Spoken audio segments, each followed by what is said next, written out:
Time for some fun. Let's make arrangements. So I've scoured the house for some various vessels that I think would look nice with this color palette and these flowers. Some of these are eBay finds. They're antique vintage pieces. This is a English mocha-ware mug. I like how it has this traditional seaweed pattern on it. I think it's nice with the Orangium. And I also love the way the colors look with the peonies.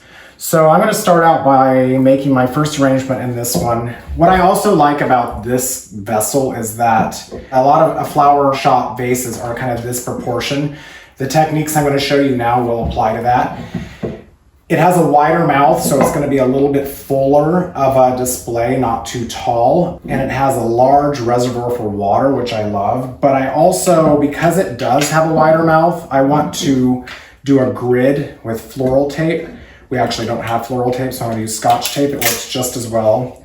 So this is just your run-of-the-mill Scotch tape from the hardware store or the office supply store. And I'm just going to do a tic-tac-toe grid. This is wide tape, so it might be a little overkill, but let's do it anyway. And making sure that it's nice and pressed down tightly. I'm going to do the other way. So what this does, it gives me a little bit more control for my stems so they don't go flopping to the side. That way I can actually make a full arrangement using less flowers. So there you see I have a tic-tac-toe grid, but I'm not going to stop there. I'm going to run it around the top. This really makes it secure because once this tape gets wet, it has a tendency to pop off.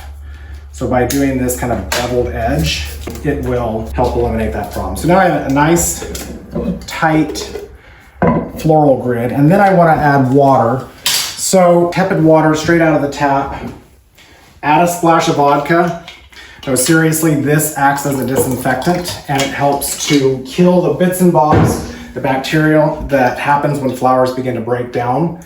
So swish that in there, and then fill up your container carefully. About 2 fingers from the top. And great, now I'm ready to go. So why don't I start with a few peonies? Now, the peonies are in different stages of bloom. So some of these are really tight. You may get them and be like, oh boy, that's not gonna open up. You know, if you take that little green thing off, and if you really feel like it's tight, you can put it in hot water. But trust me, it will. You're gonna have some that open up immediately like that, and you're gonna have some that are much tighter. Hey, it's great. It allows for a much wider span of time to enjoy these flowers at different stages. So you can give it a little bit of a pry to help it along, but fear not, they will open. So I'm gonna start with this gorgeous one here. I just took all these off because they weren't doing anything, and I'm gonna do a sharp cut, 45-degree angle. And I'm going to take this a little bit lower because the flower is so big. Now, making sure your stems go all the way to the bottom, and let me do a second one. Now, this is one of my favorite tricks. So I have this nice green leaf here. I'm going to take this leaf off because I know that I want this stem to be about the same length. I'm going to cut it right in front of this leaf node and save this because that's a very pretty leaf. So now I have this flower. So now because of my tape, I can put it in a little bit more central and not have to put it so far out. And then I can take this and cut it low and use this leaf very intentionally, as a decorative element because it's still very pretty. And then I'll do one more. Now this one doesn't have those nice leaves, so I'm not going to even bother with that technique. And go in there. So 3 peonies, and these are going to open up quite huge, or really, all you need. I'm actually going to take this one a little bit lower, but I want to add some of my Orangium. Something I really love about these kind of moody colors in the summer. I don't know. So I have this Orangium. This is beautiful, but I don't want to take it apart because these are all very tiny little stems. They're short. So I'm going to take this set of leaves off, just like that.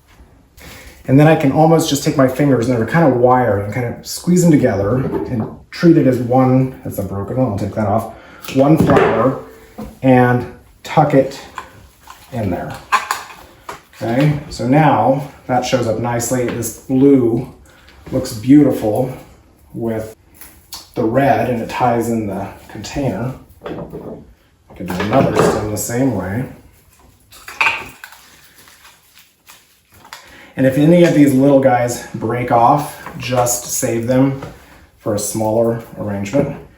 And I also like how these the texture of these, how these slightly raise up above the peony. I think the thistly quality of this Eryngium with the soft flutteriness of this beautiful peony, I like that contrast. So there you can see how nicely that's working. Now, because I want to get as many arrangements as possible, I'm not going to overstuff this, but I could put a few callas in there. So when you're working with your callas, you remember that one that I cleaned that had that little bent stem?